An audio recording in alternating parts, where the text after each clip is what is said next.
Why is the big butt out? And who is driving it when I've got Dad and leg arms and me right here?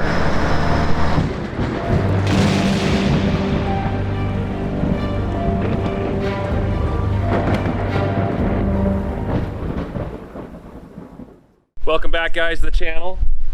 Right where we left off. Canvas on header needs to go on. This is the header we just fixed. So we're gonna go ahead and start going through these things more than we've been already. Got a bunch of parts we gotta get. We're making a list. When we get that figured out, we'll make a parts run, come back and finish these things off and move on to the next project. Anyways, let's do it. Hang tight, enjoy.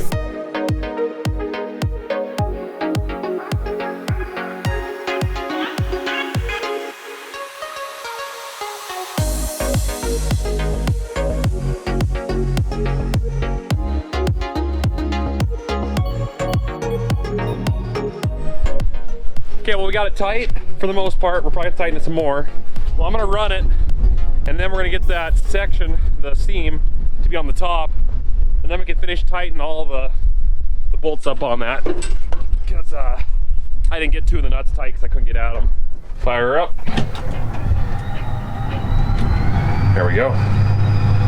Gotta be careful with those things. They're a little wore. Can't see it, but I stabbed myself in my hand.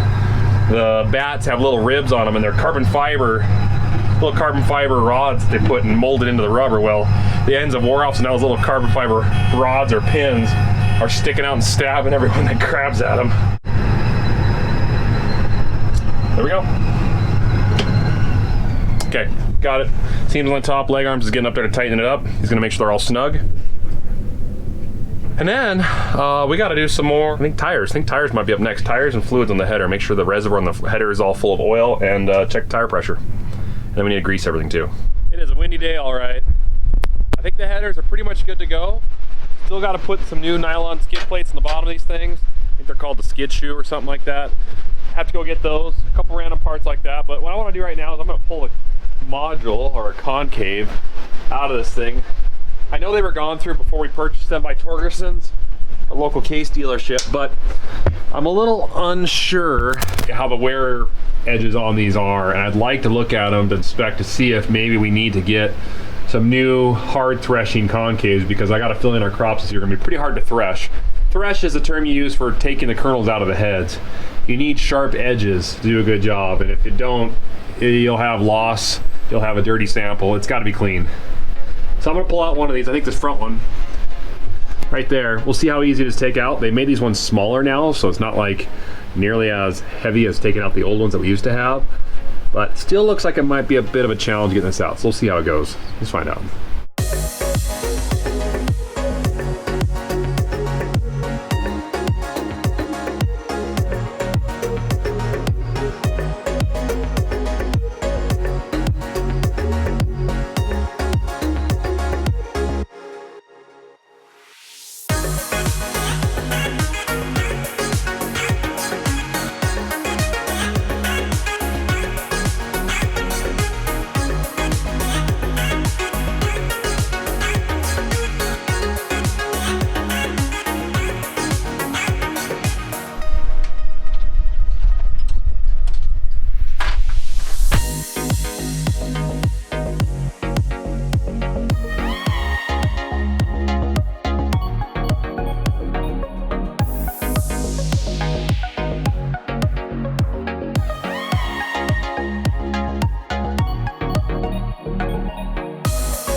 So what I mentioned earlier about checking the oil in the header, what I mean by that is there's an actual reservoir built into the frame of this header that holds hydraulic oil, because this header is driven almost entirely by hydraulics.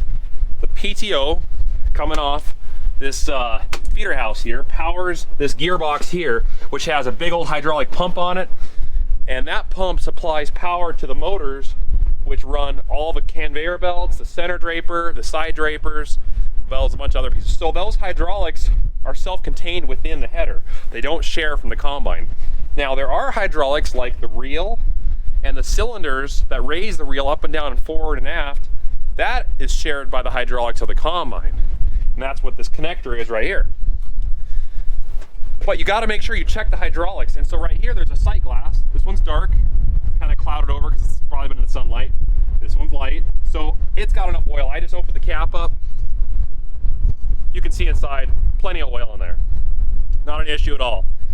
But what I do want to do is, I think I want to change the hydraulic filter on this. These are new headers to us. I have no idea the last time this filter has been changed. It's hiding behind this cover right here. So I'm going to take these bolts off, grab the filter numbers, get 2 ordered because I'm going to do both headers, and then put a new hydraulic filter on here too. I lost that bolt. Where did that thing go? It didn't even go that far. Where'd it go? You gotta be kidding me. Come on, bolt. Where are you hiding? Dive. Do you guys see it?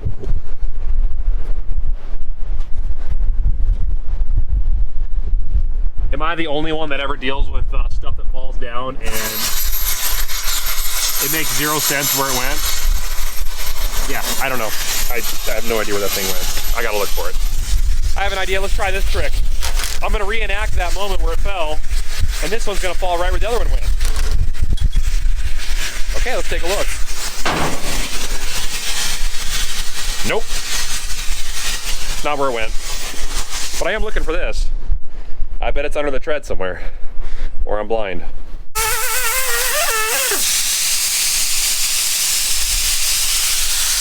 The axle these are about 38 PSI as well.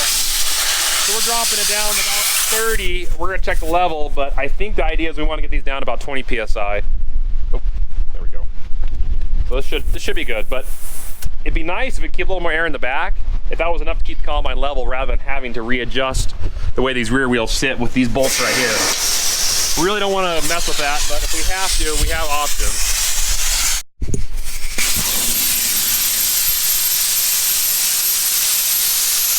This thing had 50 pounds of air in it. 50. That's a lot of air. We got this gearbox right here. It could just be like a chain case of some kind or gearbox. I'm not entirely sure how it's ran, but the oil level in this, I'm assuming this is the full level plug. That's the drain plug, and this is a fill plug up here. I don't have the header on the ground. I suspect, and I don't see any instructions on how to do this, that I probably need the header dropped all the way to the ground to check that accurately. But I'm just gonna open it up a little bit and just see if any oil leaks out. If I see oil come out, then I know that there's at least enough oil at this plug right here. So you just gotta carefully kind of work it. Don't let it come all the way out. Otherwise I might have a big mess here. I just wanna see the goal if any oil comes out. And if there is, then I know at least we're not out of oil. And it looks like, yeah, there's oil there. See it? Dripping out. So that's good to know. Now I'm gonna find out what kind of oil this thing uses. I think I'm gonna drop the oil out of them. So why did I just check the level? I'm gonna drop the oil. That's a good question. Both these headers have this gearbox here. This runs the hydraulic pump as well as drives, I think, the center drum on the feeder house. And I need to check the oil level, make sure that there's oil in this thing, let alone, because we don't know who previously ran it. I should probably drop it and change it to new oil, but we'll see what it looks like. But at least I can have an idea, is there oil in this unit? Yep, just pulled the plug, oil came out. A lot of sparkly stuff in that, I don't like that. I'm gonna have to look at this closer. Maybe I might want to drop that oil. There's filings in that. After looking closer, I think it was just the threads of the aluminum casting as I was taking out the drain plug that had a little bit of sparkles in it, because I drained a little teeny bit more out and it looks fine. So false alarm, oil's good. After spending some time on those combines, I got a pretty good idea on what kind of parts I need. So I'm gonna go ahead and head to the local dealership, Torgerson's, and grab a bag of all kinds of mix and match parts, especially for those headers. That's the main thing. We just don't have a lot of parts for them because, well, we never had those headers before. A couple things for the combines, but nothing too serious. So let's make this road trip, come back, get that done. This is the original location of Torgerson's, and primarily a Case IH dealership. And we've done a lot of business with these guys. This is where we got our combines from. We've got tractors from here. We've got all kinds of stuff for this place. So, but the awesome part is they're only about 10 miles from our farm. So it's really easy to make trips here without really worrying about spending a lot of time on the road. And that's a big thing for farms, having close dealerships. So let's get back on the road, get back to the farm, and then maybe take the weekend off. Maybe. I don't know. I always say that.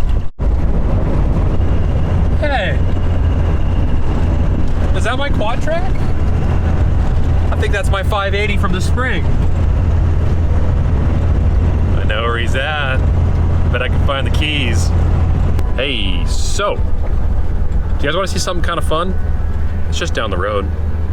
Hang on, I'll take you there.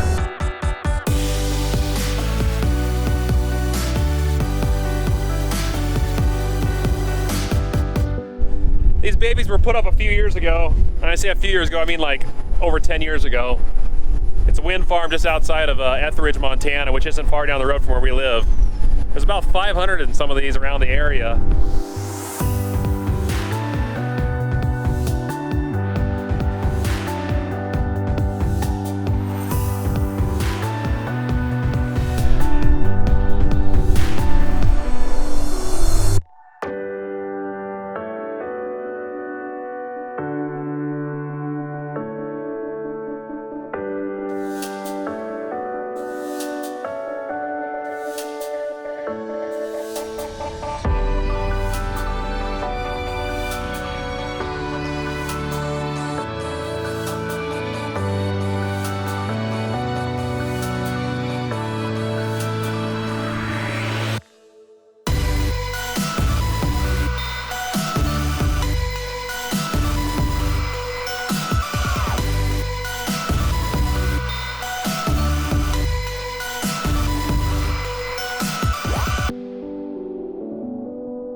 Look who showed up, Mike Less.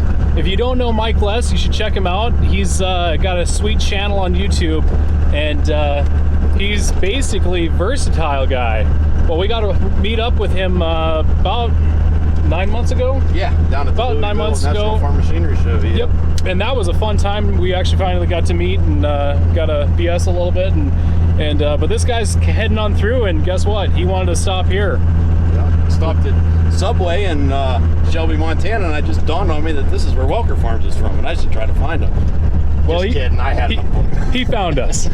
He found us, and he won't go away. Yeah, they've been trying to get rid of me for 2 hours now as soon as I got here, but I mean, we're I went very in the back door of the shop. I don't know where the back door is. That's the problem.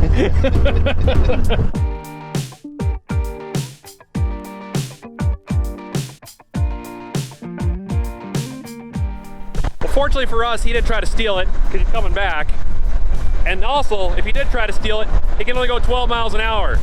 So I could probably run up to him on foot.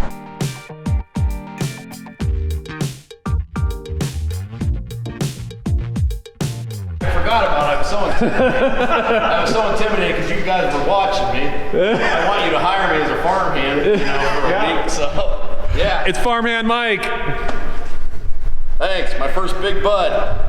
First time driving a big bud. I guess we'll let this one slide. I wasn't sure at first if I needed to rip him out of the cab, but looking at this situation, I think it was wise I didn't attempt that, so he gets to go in this one. So you guys are gonna let me drive this? I guess. Okay. I guess. Can I go spray? Do you need anything sprayed? Okay. I am a farmhand. I can work for you. You got big roads out here, big fields, no trees. Yeah. I think I can do it. Okay. I trust Mike. All right. The only problem is this one goes 50 miles an hour instead of 12. So if he gets away in this one, it's gonna be a little harder to track him down. All right. I'm just gonna go ahead and hop in this tiny cab with Mike here. Oh, we got the armrest up. Yeah, we're gonna give him the lowdown. So it's just basically an Allison transmission. You've got neutral, drive, and reverse right there. Yep. Really simple. Your parking brake's yellow, so go ahead and press the parking brake in. Okay. All right, and then put her in drive. Yep. Everybody's clear. Yep. And it's in high right now, high range, so you got low and high. Okay. So you'll be going maximum speed at this. All right, we're rolling. All right. If you notice, as the travel speed's recommended right here, not over 80 miles an hour. Oh, okay. So keep it under 80. That'd be great. What is the speed limit here in Montana? It is 80. I don't know what gravel is. I've heard it's 75. I don't know if that's true or not. Okay. All I know is we try to push it when we can. This looks like that road on Napoleon Dynamite on the movie when they're going down that road. Oh yeah, it does, doesn't it? Yeah, it kind of does. Mike did a great job. Excellent job. I'm pretty sure if he wants to come out here and do some spraying for us, we'll let him do it. It'd be fun. Okay, he did a good job again. Drove a Bud, drove Big Brute. He's making everybody jealous on YouTube. Is that the one you want? Is that it? Oh, you guys have an F7. The 151, is this? Oh my goodness. Oh, my F5 was this exact same color before it Was broke it? down. Yes. I had an 03 F5 in the same color scheme. I bet it's the same. This actually doesn't have that many hours on it. It's probably, Yeah. I don't know how many. That's not a lot actually. We don't drive it that much. We really don't. I'll trade you this for parts for the Versatile. We could probably rent Mike's a some. snowmobiling guy. He didn't know. And I would love to have this. Here's the real reason why Mike came. What do you think? Should we? Should Farmhand Mike buy this and restore it? I think Farmhand. Do you realize you're opening a can of worms there? Yeah. You're gonna get a lot of harassment saying yes. I know, but I already know I'm gonna have to find an engine and rebuild the transmission. But it's an 1150 custom, and this model is actually one of my favorite models of Versatile. Is it really? I love the 1150s and the 1156s. Absolutely love these. They look mean. They look mean in the field. I don't like that roof. No, that's That kind of would weird. have to go, and that could go easy enough. Yeah.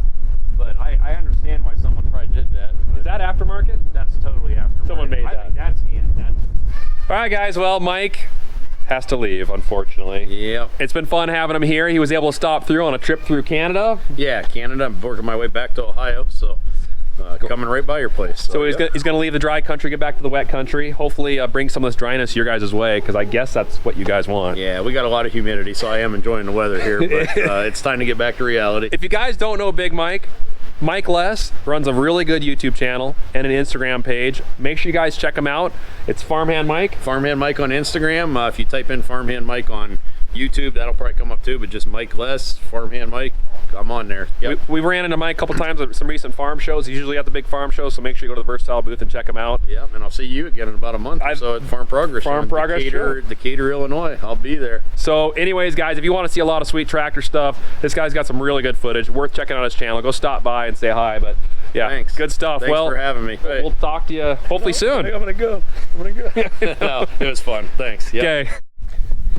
Well, guys, that was a lot of random stuff with Mike visiting and windmills and parts. It's just been crazy the last couple of weeks because we get a little bit of farm work done and then summer life happens. But we're finally in the gear to get this stuff done, get ready for harvest, because that crop out there is changing to the yellow really fast. So thanks for watching the channel. Subscribe, like, comment. Definitely love it. Stay tuned for the next video. There will be more. And hopefully it's exciting and fun and just the greatest time of your life. Because I'm having a good time here. Beast Spine's right over there. Okay, take care. God bless.